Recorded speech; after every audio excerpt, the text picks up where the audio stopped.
Hello, hi guys! Magandang hapon sa inyong lahat. This is Rodriguez from my Sagari channel, a faith healer o Zumatarder. So ngayong hapon na ito, natin sabihin sa iyo ng ating mga gabay. So this is a weekly gabay for the month of March 8 hanggang March 14 for the sign of Cancer. So Cancer, welcome to my channel.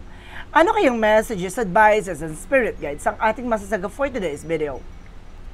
Kanino kayang energy o kaganapan sa buhay ng mga Cancerian ang ating mahagilap. So guys, this reading is a journey lamang nila at makaka-resonate. Kunin lamang po makaka-relate sa inyo.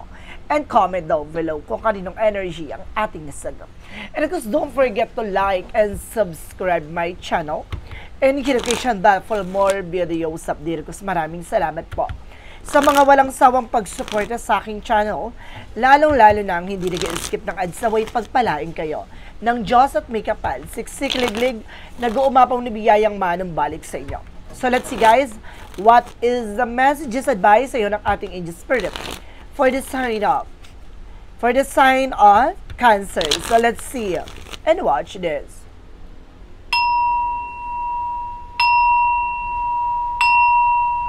Anong kaya kaganapan sa buhay ng mga Cancerian ng ating mahagilap? So guys, eto na tunghayan at bubulabugin natin ng Angel Spirit. Please give me an information po. Okay, so this is something the Knight of Wands, no? There's something perseverance, konting tiyaga, no? Gawin mo yung mga bagay na dapat mong gawin. At kailangan mo kumalma, matuto kang maghintay ng mga bagay o opportunity darating sa'yo. Napakalapit mo na para may isa katuparan nito, no? Kailangan mo lang talaga ng paghihintay. There's a worth waiting for, no? And this is something, guys, with a 9 of Cups. There's something of wish fulfillment. So, see, dahil sa pagtsatsaga, matutupad mo na at isa sa kataparan mo na kung ano man yung mga bagay na iyong hinahangad.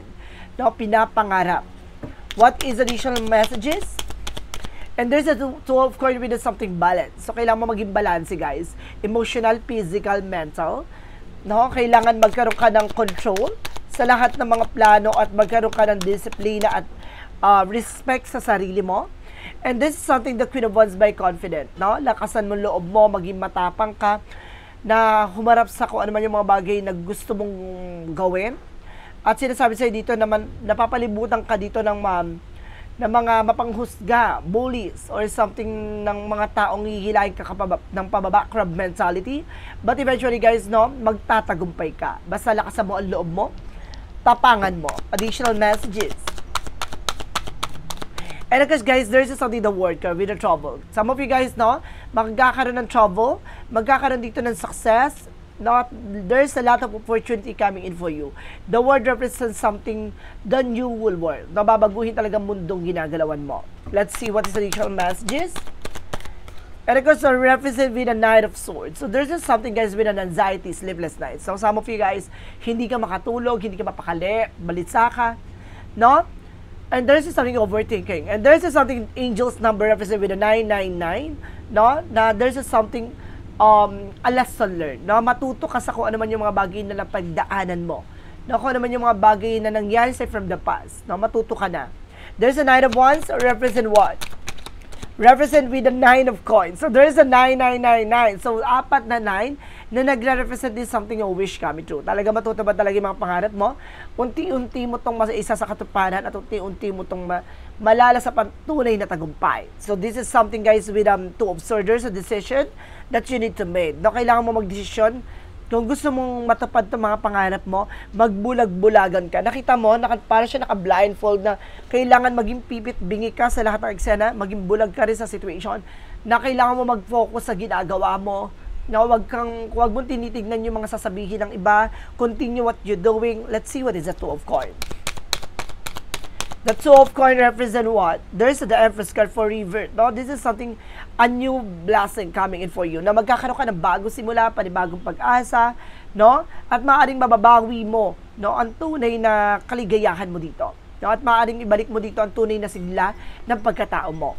No? There's just something na parang ibabalik yung nawalang kumpiyansa, ganda, gwapo. Parang sinasabi dito, guys, na it's time to self-love, self-care. Naalagaan mo yung sarili mo dito. There is a Queen of Wands. Represent what? There's a Four of Swords, something in intuitions, no? Maraming papasok sa isip mo, maraming tatakbo sa utak mo na kung ano-anong impormasyon na kailangan mong gawin, no? Kaya kailangan gamitin mo ito para may sakataparan mo kung ano ba talaga yung gusto mong gawin. And this is something, guys, with something imagination, intuition, visions, no? There's something, lot of creativities, no? And there's something that I request, there's something an offer. May offer talaga with international na makakapag-ibang bansa ka talaga, guys, no? Meron ka talagang trouble dito na nakalaan para sa'yo. Let's see what is the Knight of Swords. The Knight of Swords represent with the Queen of Coins. So there's something, a good sense pagdating sa entrepreneur, no? Kumbaga pagdating sa pera, kumbaga marunong ka mag-manage, kontrolin mo daw yan. Kasi some of you guys, there's an in control talaga. Na parang nawawala ka sa control ngayon at maaring nagbibigay stress sa'yo to and depression sa'yo. Kaya kailangan mong kontrolin yung luho, bisyo, or ano man yan. Kailangan magkaroon ka ng control and disiplina. What is the Knight of Wands? Because the Knight of Coins represent with the Four of Cups. Re-evaluate or analyze. May mga bagay na kailangan pag-isipan, may mga bagay na kailangan mo liwanagin, no?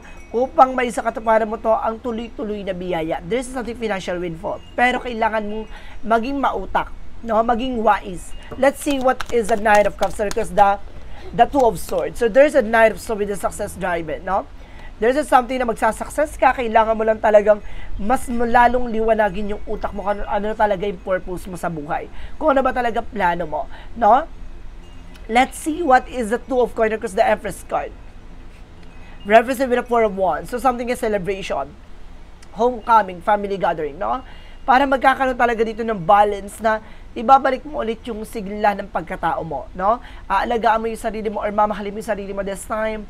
So, kumaga, kailangan mo na rin ng pahinga, no? Let's see what is the Queen of Wands, because the Four of Swords represent what? Represent with the King of Cups. There's a devoted supportive person. May taong sumusuport at gumagabay sa'yo dito na sinasabi dito na kailangan mong ipahinga yung utak mo, no? Akala mo dito na parang sa'yo nakasalalay lahat ng eksena, no? Kumbaga, kailangan lakas mo ang loob mo na may mga tao sa paligid mo na tumutulong din sa'yo, na sumusuporta sa'yo. There's something ancestor guides na kumbaga laging nakagabay sa'yo.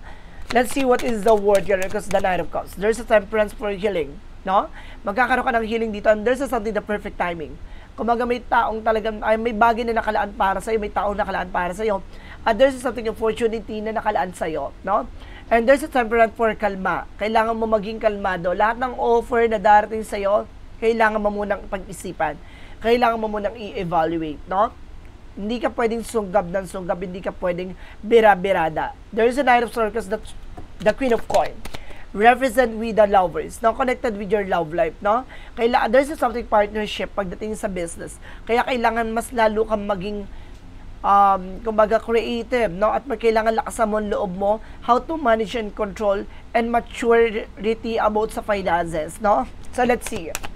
About naman tayo for the outcome. Let's see. For the outcome, guys. So there's something, the Six of Wands by victory is yours. Maaaring magiging matagumpay ka talaga. At pagtatagumpayan mo talaga ito. And this is something, guys, with a Seven of Coins, harvest moment, no? Talaga magtatagumpay ka at makukuha mo talaga yung mga paghihirap at mga pinaghirapan mo. There's a fruit of labor. Ako nakikita, for the outcome is the fruit of labor. So let's see. Additional messages tayo pagdating sa finances and career. And there's a Page of Cups by investment. So, kumbaga sa negosyo mo, may investment dito. And this is a Wheel of Fortune for turning back, no? There is something, a destiny is yours, no? Kumbaga, iikot yung kapalaran dito, maaaring pumabor sa'yo. Maaaring baguhin, no, ang ikot ng kapalaran sa'yo. Kumbaga, mag-invest ka. At kumbaga, liwanagin mo yung mga bagay na gagawin mo pagdating sa investment. Kumbaga, kailangan i-clear out mo, mag-background check ka. Hindi pwedeng, yung sinasabi ko kanina, hindi pwedeng sunggab ng sunggab. Ura-urada, no? Additional messages. And there's the Ace of Wands for a new spark and creative, no? Kumbaga, mas lalo mong palawigin yung utak mo kung paano mo pagyayabungin yung finances mo. So, let's see. About naman tayo sa love life. So, there's the Three of Cups. Now, there's a lot of celebration coming in for you. Now, there's a Ten of Cups with the happiness. So, magiging masaya at magiging maganda ang iyong relasyon at pagsasama. Additional messages. There is something the devil card, no? Maraming mga tuso, maraming mga tukso, kaya mag-iingat ka. May third party dito na maaaring magbigay sa iyo ng problema. There is a Knight of Swords with the Success Driven, no? Putulin mo na kagad hanggat maaga pa. No, hindi pa nangyayari to, putulin mo na. And there is something, guys, with the Five of Cups, no? Bago mo pagsisihan lahat ng ito. Ibig sabihin dito, guys, no? Parang you need to take an action, maputol mo na kagad yung magiging third party or either gumagawa ng hindi maganda sa inyo para sirain ang inyong relasyon. No? Let's see additional messages. Pagdating naman tayo sa health. Sa health mo, there's a Magician for manifestation. May mga bagay dito na unti-unti mo na mamamanifest pagdating sa health issues mo. And there's a Page of Swords na get more information. Marami ka pang bagay na dapat malaman sa iyong kalusugan. No? Alamin mo, tuklasin mo, at iwasan mo yung mga bagay there, mga bawal. There's a Seven of Swords, something lie, cheating, no? Ibig sabihin dito, kung ano yung mga bagay na bawal sa iyo, iwasan mo. Nakakasama na, sige ka pa rin, no? So, let's see what is a Yin and Yang Oracle card. For a Yin and Yang Oracle card, represent what? And there's an healing. Magkakaroon ka ng healing dito, guys. And there's a contract, no? Meron naman ditong kontrata, merong commitment, career, no? Na maaaring magkaroon kayo ng something, agreement. And there's a change, no? Magkakaroon ng mga pagbabago sa buhay mo. And there's a truth, no? Lahat ng mga bagay na to ilalantad sa iyo, malalaman mo, matutuklasan mo, unti-unting ihilumin, no? Kung ano man yung mga naging sugat at ano man yung mga naging problema mo sa nakaraan, unti-unti na itong babaguhin at lahat ng mga bagay na itong malalaman mo na. What is the magical fairy messages represent with the debt paid off? No? Lahat na daw na mabibigat, kailangan mo ng pakawalan at bitawan. Kung itong bagay na ito nagsisilbing pabigat sa kalooban mo, sa isipan mo, sa sitwasyon mo, kailangan mo ng pakawalan. And there's a walking away. Kailangan mo ng kumawala, umalis sa unhealthy situation or unhealthy environment. Any unhealthy na kailangan mo ng pakawalan ay kailangan mo ng kumawala or umalis, no? What is the synchronicities represent what? Represent with a success. Na magtatagumpay ka talaga at the end of the time. Na magkakaroon ka ng successful na career, love life, and finances. And this is something night visions, no? Kumbaga, meron ka ditong kumbaga, something na instinct, visions na makita, no? Yung mga pagiging, yung mangyayari, no? Or something yung possible na nangyayari. And there's a gentleness, no? Huwag masyadong aggressive, no? Magdahan-dahan ka lang sa ginagawa mo, maging mahinahon, maging demure ka daw, no? May hinhin. Let's see what is the synchronicities for a romance angels, for a mystic love oracle deck. And there's an I'm sorry, no? May hihingi ng tawad from the past. There's an I'm sorry. And this is something, guys, with a hurting, no? Meron ditong, kumbaga, aminado na nasaktan ka niya, na parang nailagay ka niya sa sitwasyon na nasasaktan ka, or paring nagkaroon ng betrayal dito. And this is something, guys, with a party, na have fun. Enjoyin mo daw yung sarili mo dito, guys. So, let's see what is additional messages with Archangel Michael. Okay, so this is something have confidence. Lakasan loob mo, tapangan mo. Kailangan palaban ka dito. Focus upon divine perfect health. So, kailangan mo rin mag-focus sa health mo. And your inner guidance that's real and trustworthy, no?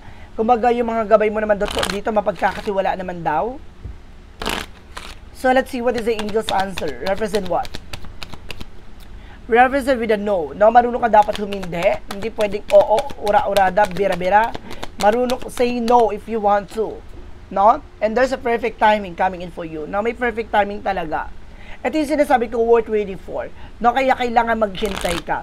Dahil maaaring ito na yung mga parating na yung pinaghirapan mo, yung mga sakripisyo mo. This is the moment na, let's see.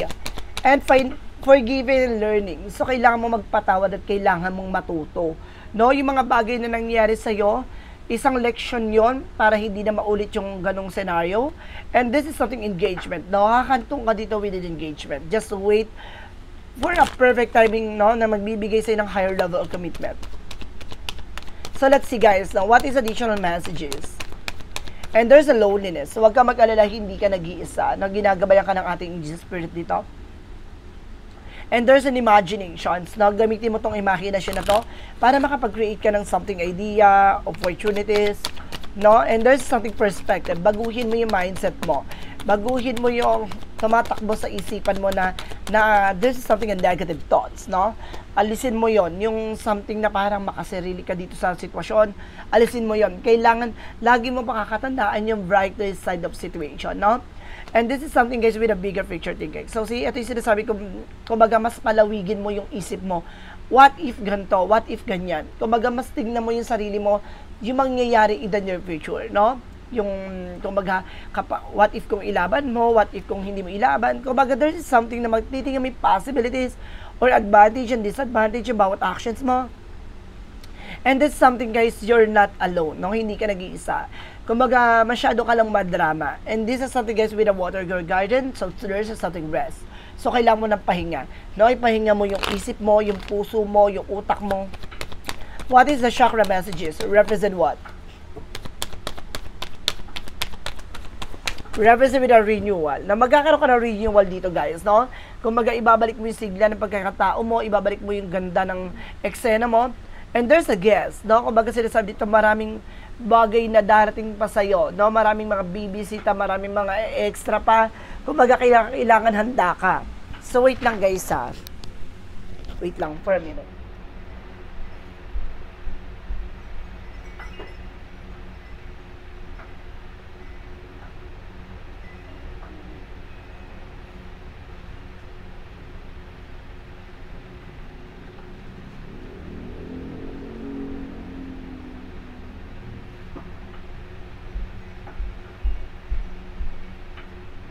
Okay.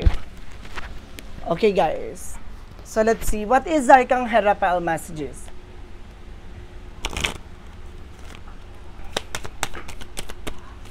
Arcangel Raphael messages represent with the organic foods. So, some of you guys na kailangan nyo ng mga organic foods na makakatulong for your health issues. And this is something, guys, with the detoxification. See, para makapag-detoxify ka ng mga negative energy or something toxin sa katawan mo. See, kailangan mo ng organic food, gulay, mga herbal, na makakatulong, no? Para linisin ang iyong katawan na punong-puno ng mga chemicals or ano man yung mga pinaglalalamon mo or mga pinagkakain mo. Additional messages with an angel spirit. And there's a fire opal for a confident. No? Lakas mo yung loob mo, maging matapang ka. And this is something comfort with the support. No? Ginagawa ka na with an ancestor guides. I think this is your father or something, a mother, na maaaring gumagabay sa'yo na yumaong na. And there's a counseling. Some of you guys na makinig ka sa something advices na makakatulong for you, no? Buksan mo ang tenga mo na makinig. And this is something artist, no? Iwasan mo magdrama. Iwasan mo mag-emote. Isa sa nagbibigay ng balakid or negative sa'yo dito yung pagiging imotera. What is the energy represent what? Hanapin mo yung solution, hindi yung another problema, no? And this is something, guys, with an indecision. No? Kailangan mo dito magdesisyon. And there's something angel of balance. So, kailangan mo maging balance, emotional, physical, and mental. And there's a man holding a heart. No? Some of you guys, no, if you were a woman, may taong mahal na mahal ka. If you were a man, may taong mahal na mahal mo. Let's see what is the Montology. Represent what? A personal issue reaches resolution. See? Ang mga personal na problema mo ay maaring masolusyonan na. And be bold and make the first move. So, see? Ikaw yung gagawa ng actions or ikaw gagawa ng paraan para makalaya ka sa hindi magandang sitwasyon. For Jesus' loving quote said,